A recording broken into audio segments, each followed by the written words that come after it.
Dito na naman ako at meron akong bibigyan ng quote. Lagi ako napagbabalikan eh. Ewan ko, siguro dahil pogi ako. May kwento ko sa inyo.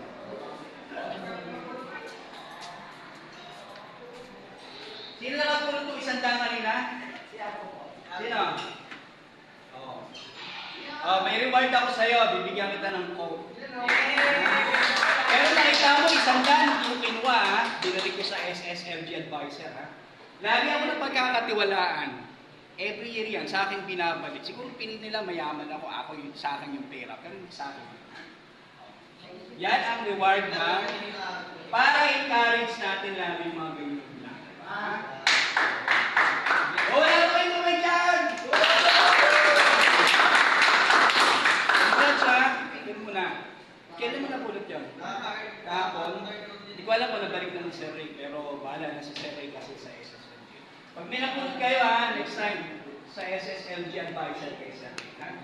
Pero ba't sa akin mo naisipang balik? Kasi hindi sinabi niyo sa akin. Kasi pinopromote ko yung mabuting sa paibigan. Thank you. So ayan, mabuting mag-aaral. Dapat tularan. Hindi katulad ni... wala, joke lang. Yun lang.